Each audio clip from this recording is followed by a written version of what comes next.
Stanford University. Hi everyone, my name is Alex Rampell. I'm the founder and CEO of a company called Trialpay. We're based in Mountain View, California, and I'm going to talk about channel strategies, how to build a channel partnership or build channel partnerships in order to grow your sales to small and medium-sized customers. So just a little bit of background. I'm going to talk about what my company does, how we use channel strategies successfully, but I just first wanted to talk about what we actually do. So some background here. Companies will pay to acquire customers. This is the whole foundation on which advertising is based. So just as background here, you're probably worth about $1,000 to Comcast. You're worth probably $2,000 to Geico, $100 to Netflix, a lot of money to various mobile phone carriers.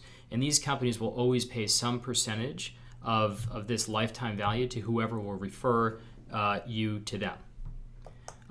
So kind of the way that we work is we try to put offers around transactions. We try to put various advertisers on transactional sites. So just as some background here, somebody at Google came up with a very good idea of putting ads around search. That's turned into a $30 billion plus year business, or $30 billion plus a year business for them, doing great. We try to do this for transactional sites. So as an example, the best time to advertise if you're Netflix is probably not on TV, it's probably not on Google, it's when somebody's buying a DVD player or a Blu-ray player or buying a new television. That's the best place to advertise Netflix, and that's what we try to do. We now have over 10,000 clients, and it took a long, long time to get there. Actually, we reached that milestone in 2009, so about 2 years ago. So kind of up from 0 clients at the beginning of 2007 to 10,000 clients at the end of 2009. How did we do that? And my whole philosophy around business and selling in general is you really want to start off with a very tight vertical. So what I knew well was consumer software. But what Facebook did successfully was they started off with Harvard. They got critical mass at a school like Harvard, and then they expanded concentrically outwards. And that really generated enough network effects for that business to take off. I remember I once was at a conference and sat next to Reed Hastings, the CEO of Netflix, and I was asking him, why isn't Netflix expanding to Canada? Canada is just the next door neighbor of America. Why isn't it expanding to Canada? And this was many years ago, but he said because we can still grow 10x in the US. And until we don't think we can grow, as long as we think we can grow 10x in a particular region, it doesn't make sense for us to expand into other regions. And this is one way of thinking about a business in general. So, focus on a tight vertical to start. And that's what we did. We focused on the software vertical. We tried to win that vertical first. And then you can either try to expand the product to do more or expand into other verticals. And how do you conquer a vertical? First, we started off with friends and family. So for our product, I knew the guy that ran a company called WinZip, got WinZip to use Trialpay. That was a great start. Got a few other companies that I knew to use Trialpay. That was a great start. Friends and family are a great way of really getting a business off the ground. But the problem is you run into lots and lots of little guys, and it becomes cost effective to sell into the little guys. So if you can get 100,000 clients a year, that are paying you $500 a year, that's $50 million a year in revenue. You're much better off having 100,000 little clients paying you $500 a year than one big client paying you $50 million a year. So how do you get 100,000 little clients paying you $500 a year? That's extremely difficult. And the way that we did it, although we're not at 100,000, we're at 10,000, was really sales, marketing, and channel deals. But channel deals became the predominant way at which we reached the long tail of clients. So what is a channel? Channel is a distribution route of your product to your different customers. So imagine you're Hilton. The best way for Hilton to reach their customers is direct to consumer because they get to retain all the margin. So if you're paying $200 a night for a hotel room for the Hilton Hotel in New York, it's probably not going to be 200, a little bit more. But the best way for Hilton to get that money and to keep all of it is if you go to Hilton.com or call 1-800-4HILTON and book that hotel room directly. Everything else is a route to a customer through, for example, an online travel agency like Expedia, Priceline, or Orbitz, a travel agency like Carlson Wagonlit or American Express, airlines that happen to cross-sell hotel rooms. These are all different ways of reaching customers, and actually those account for the majority of hotel rooms booked at something like Hilton because there are so many customers that are booking other travel reservations. They might start off making an airline reservation, and then they decide that they need a hotel room as well. So channel, everything that you see on the left here, aggregators, agencies, airlines, is a channel for Hilton. Direct to consumer might be the most lucrative model for Hilton. However, they recognize that they'd be losing out on a lot of hotel rooms if they only rely on a direct-to-consumer approach. And one of the nice things about getting a large channel or a series of large channel partnerships is it solves many classic problems in business. Because if you build defensive moats to your business, so for example, if Hilton is competing with 18 different hotel chains and they become the preferred and or exclusive hotel provider at Delta Airlines, at American Airlines, at Expedia, it locks a lot of other hotel chains out, and they can start charging probably more for their rooms because they've locked up this channel. So having a very successful channel partnership can often solve classic problems of business that actually build equity value. So for our business, channel was very instrumental, as I mentioned, for reaching the little guys. So we have a sales and marketing organization, and what does that mean? We have marketing, which tries to sponsor conferences, sends out newsletters, sends direct mail and email to people, trying to get them to learn about Trialpay, hopefully sign up for Trialpay. We have a sales team, which is commissioned, so we'll give them some kind of commission every time they sign up a new customer. And then we have a self-service channel where we kind of hope and pray that people will show up at our website, just like Hilton does, and sign up for Trialpay with no prompting whatsoever. And of course, we also advertise to reach these customers. We'll buy Google AdWords, we'll do other things to hopefully get more people into our self-service channel. But one of the things that we use to drive people into the self-service channel, or what we call the self-service channel, the self-service section of what we do, is a series of channel partnerships. And we're a payment company. We try to put offers and different discounts and deals around people that are buying things, as opposed to people that are searching for things or browsing around. So thinking about that, how do we figure out what our channel strategy looks like? Well, we said, okay, we want to work with people that are selling things online. We know that we'll never work with the Huffington Post because they don't sell anything. We like the Huffington Post, but they don't sell anything. Who do we work with? Well, we want web merchants. And what other companies do web merchants work with? Well, we just kind of went through an order. We said, well, you need a domain name registrar, you need a web host, you probably need some kind of commerce store to sell things, you need a merchant bank if you're going to sell anything, you probably need accounting software, so anybody that's using QuickBooks is probably recording revenue and might be a good customer for us. You're probably using marketing tools like AdWords in order to sell things. You're probably using something like Constant Contact or ExactTarget email marketing software to send emails out to your customers saying, hey, buy something from us. So these are all of the different potential channels that we had. And actually, when we built this out, when we started Trialpay and said, okay, we're going to sell things directly through a sales team. We're going to have marketing channels that hopefully bring people to our website where they sign up. We're going to have a self-service channel where hopefully all of these things combined will reach the long tail. But how do we reach the really long tail that probably won't hear about us, that we can't advertise to effectively? We went through and created a list like this that was pretty effective. And there are really two ways of doing some of these channel deals. In some cases, you just want a straight referral. So we said we could do a straight out integration. So we'd love to integrate with PayPal because if everybody's signing up for PayPal automatically got a Trialpay account, wow, we'd probably have hundreds of thousands of clients. But it's often hard to get an integration. The easiest thing on the scale of kind of easy to difficult is often getting a referral program in place. So I remember the first channel deal that we did, thinking about that last slide that I showed, was we went to web.com, which is a leading web hosting company, because we figured anybody that's selling something online has to have a web hosting company. Web.com is one of many web hosting companies. Let's go to web.com and say, hey, web.com, we'll pay you a bunch of money every time you send us a customer that signs up for Trialpay, because we know that your customers, maybe 20% of them are selling something and would be great customers for Trialpay. And we actually did that. And we tried to focus on customers or kind of channel partners that weren't growing extremely quickly, because if you're growing 1,000% year over year, probably the last thing that you're going to do is partner with a small company in Mountain View to send your customers over to them. You're going to focus on extracting more value and building more value for your current clients. We looked at a large number of clients or a large number of potential partnerships, channel partners that weren't growing that quickly, or maybe that were growing quickly, but we thought we might be able to get a deal with them. So, and the lines go between a referral program for a channel partnership, which is great, because if you're Hilton Hotels and you're able to get every airline to just say like, hey, Hilton is great, and they just put a little endorsement on their website or in their magazine or in every seat back compartment, that's probably going to be very good for Hilton. But even better is if you're integrated into the sales process. So Hilton would love to have a little checkbox next to every single Delta Airlines, buy button saying, do you also want to book 5 nights at the Hilton Hotel? So, and we thought about this the same way. But integration is often tough because the value will end up going to the company like us and less so to the company that's integrating you. So we looked at all sorts of different opportunities on this scale, and this is kind of a basic BCG style matrix. And we looked at it in terms of how feasible is this, and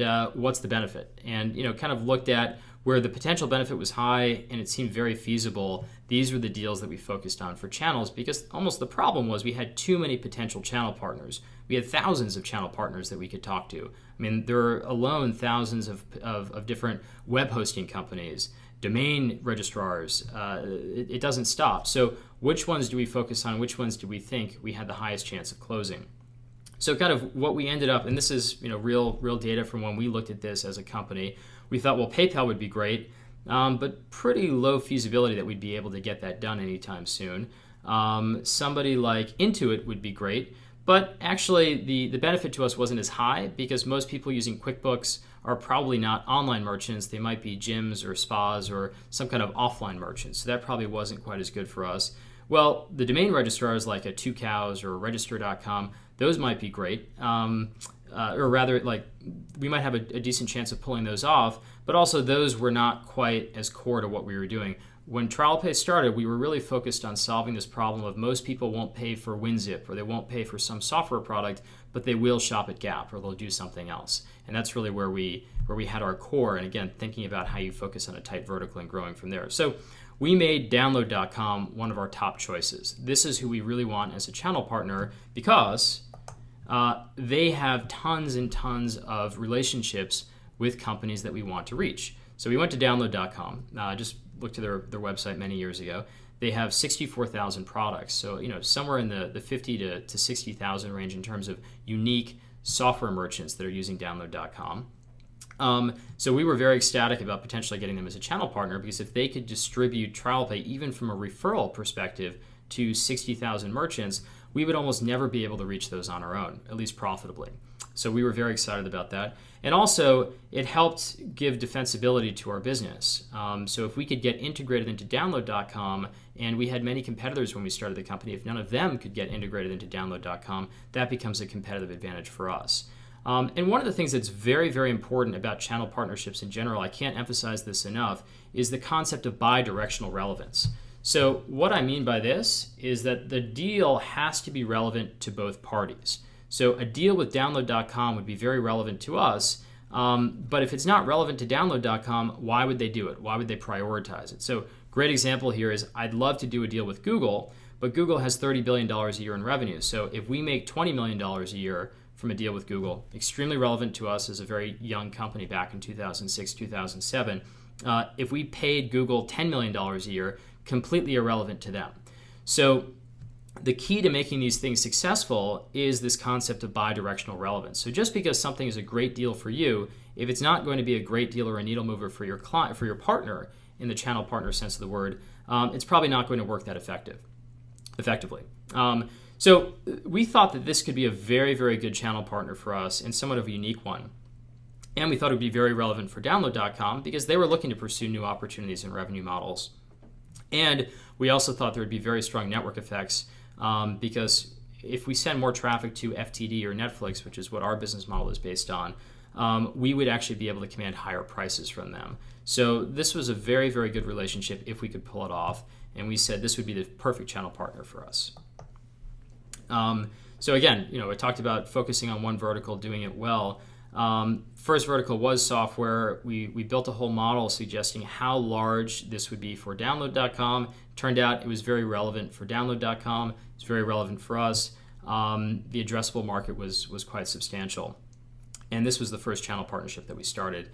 Built a whole model for this and actually had Download.com buy into it. And one of the things that I talked about as well is what channel partnerships can do quite effectively is build defensibility. So what does defensibility mean in our sense of the word? Well, remember what we do. We go to merchants that are selling things. We say, hey, just like they might put AdSense up on their site to earn revenue every time somebody clicks on an ad, we want them to put Trialpay up on their site so that they'll earn revenue every time. This is an alternative way of buying something, at least for software companies. But this actually made us very vulnerable because we had probably when we were starting 3 or 4 different competitors. Now we don't really have that many anymore. We bought one of our competitors and a couple others have gone out of business. So if you think about the flow of things for TrialPay without a channel partner like Download.com, there's consumer traffic. So Joe Schmo goes to, I don't know, Fandango, and then Fandango shows an offer from TrialPay, and then we generate revenue in that context. But Fandango could swap us out for somebody else. They could say, okay, we're not going to have TrialPay there. We're going to put, I don't know, XYZ merchant in there instead, or XYZ different company in there instead, which is actually not good for us because we want to maintain and own that real estate. The nice thing about doing a deal with the Download.com is that we were in the middle, and I'll show you what the deal with Download.com looked like in a little bit because it was beyond just a referral relationship.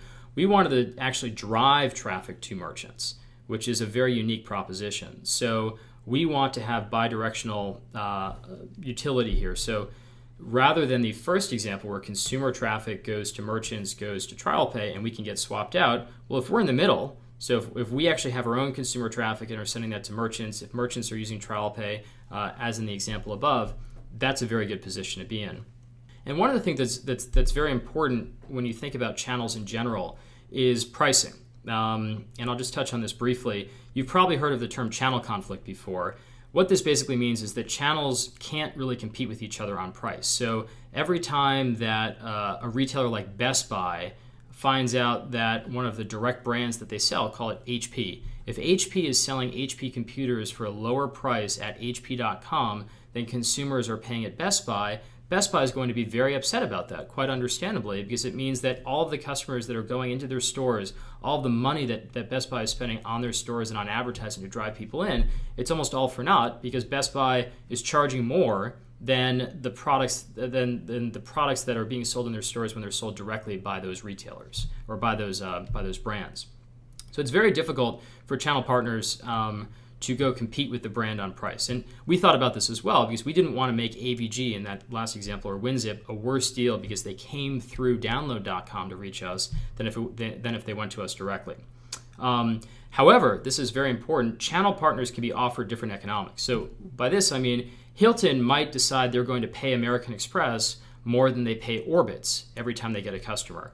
But it's important that the Hilton hotel, the hotel room that's $200 a night, is actually offered for $200 a night at AmericanExpress.com, at Orbitz.com, at Expedia.com. Because if you don't do that, it creates this massive channel conflict problem, and it's actually very hard to build a successful channel if it turns out that the base partner is offering different end user terms.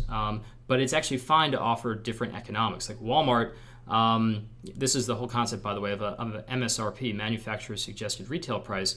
The manufacturer actually wants the product to be sold for the same price across all their different distribution channels, whether it's Walmart or Target or something else. But they don't mind. It's not a problem because it's actually somewhat opaque if Walmart is paying a lower price per unit than Target is. So how did we price this? This is a little bit complicated here. But we have users that go to Download.com. So the user goes here to Download.com. We would generate maybe $30 by sending this user to Petco.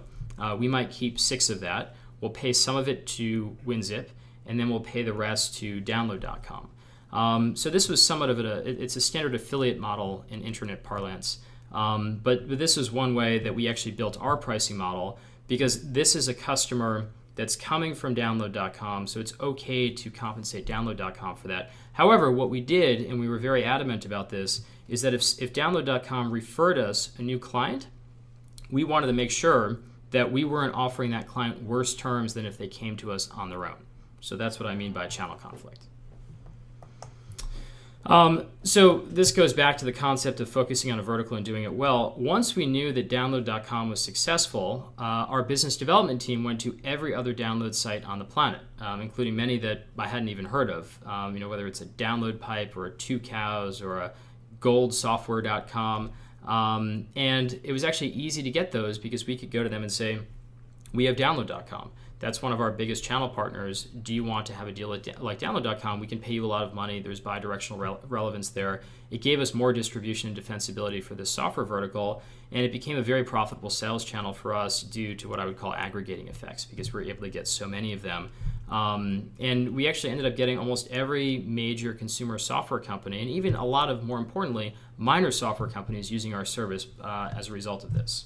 In summary here, channel deals are important for virtually every company.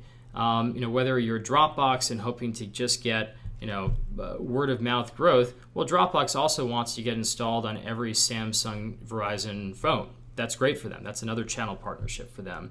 And it's very important to grow your business beyond standard sales models and beyond standard marketing models, because channel can get you into places where those two cannot.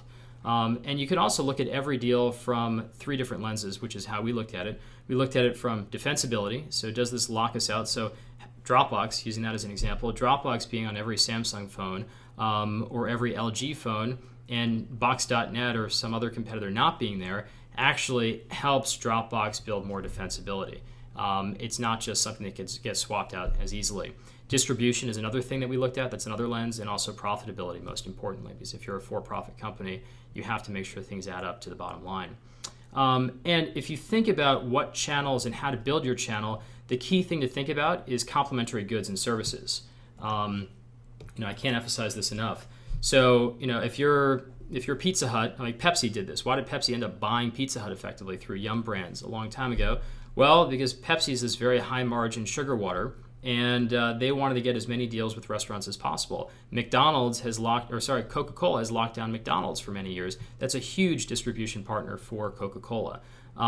Hilton wants to make sure they're on Hotels.com. So look at all of the complementary goods that people are buying when they might be buying your product. That's the best place to think about channel partners or prospective channel partners. And the closer they are, the more complementary they are, the higher the chance that they're hopefully bidirectionally relevant.